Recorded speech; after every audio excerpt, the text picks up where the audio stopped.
Shalom dan salam sehat bagi kamu yang diberkati dan dirahmati Tuhan.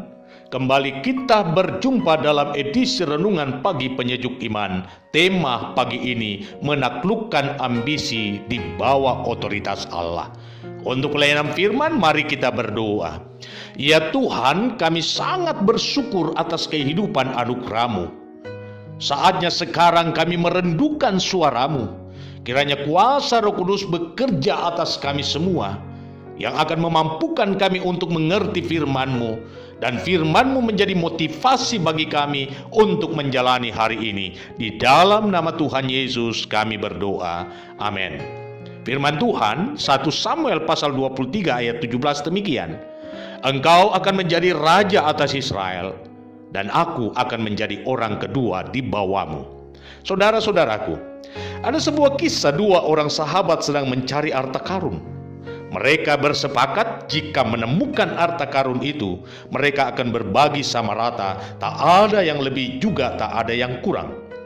Berhari-hari bahkan berbulan-bulan mereka melakukan pencarian bersama, susah dan senang mereka hadapi bersama. Pada akhirnya harapan mereka pun terkabul. Mereka menemukan harta karun itu, sebuah kotak yang penuh dengan emas.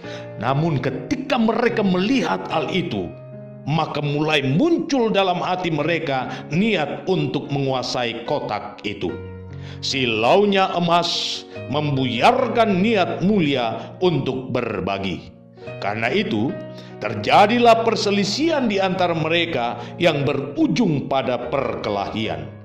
Keduanya saling menunjukkan kehebatan untuk merebut harta karun itu, dan pertumpahan darah pun tak terhindarkan. Akhirnya salah seorang memenangkan duel itu, namun karena ia juga terluka, ia pun terkulai dan akhirnya mati. Menang menjadi arang, kalah menjadi debu. Saudara-saudaraku, dalam konteks dunia sekarang ini, ketika persahabatan belum terkontaminasi oleh kepentingan, maka kebersamaan tercipta dengan indahnya. Namun jika kepentingan sudah merasuki kehidupan, maka tidak ada lagi sahabat, yang ada hanyalah musuh. Dalam percaturan politik, bukan rahasia umum lagi jika persaingan yang tidak sehat tak dapat dihindari karena kepentingan politik.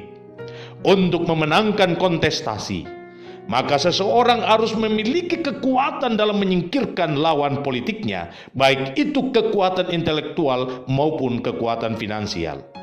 Hal ini tidak hanya terjadi dalam konteks dunia sekarang, tetapi jauh sebelumnya hal itu sudah dilakukan manusia.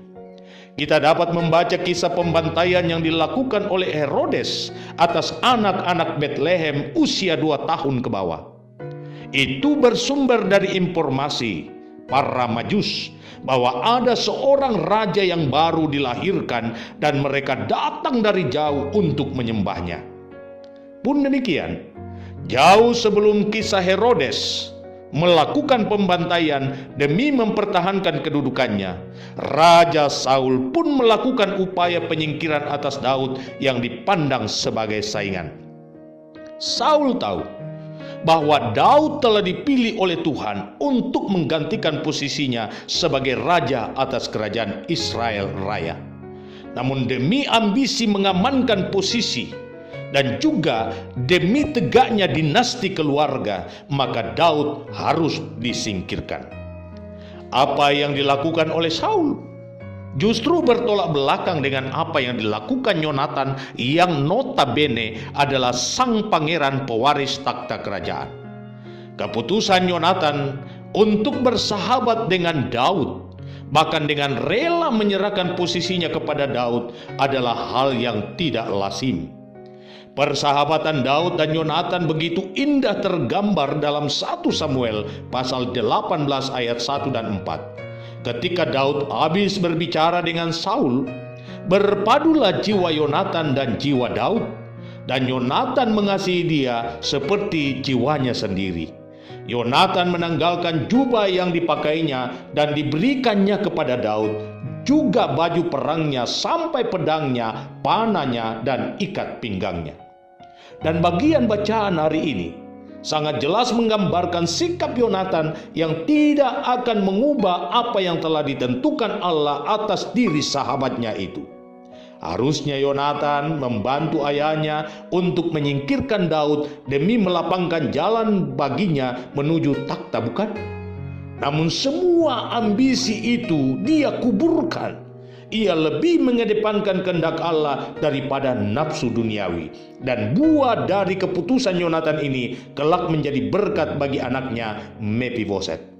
Melalui firman Tuhan hari ini, Anda dan saya mau diajar untuk menaklukkan ambisi dan kehendak diri sendiri di bawah otoritas Allah. Ya, melalui firman ini Anda dan saya diajak untuk melakukan kehendak Allah jauh melebihi segala-galanya, serta Anda dan saya harus percaya bahwa apapun kehendak Allah atas kehidupan kita jauh lebih baik daripada yang bisa kita pikirkan. Karena itu, saya mau menegaskan hal ini kepada Anda. Taklukkan ambisimu di bawah otoritas Allah, maka Allah sendiri akan bertindak untuk memelihara hidup dan masa depanmu. Selamat memaknai kehidupan imanmu. Tuhan Yesus memberkati.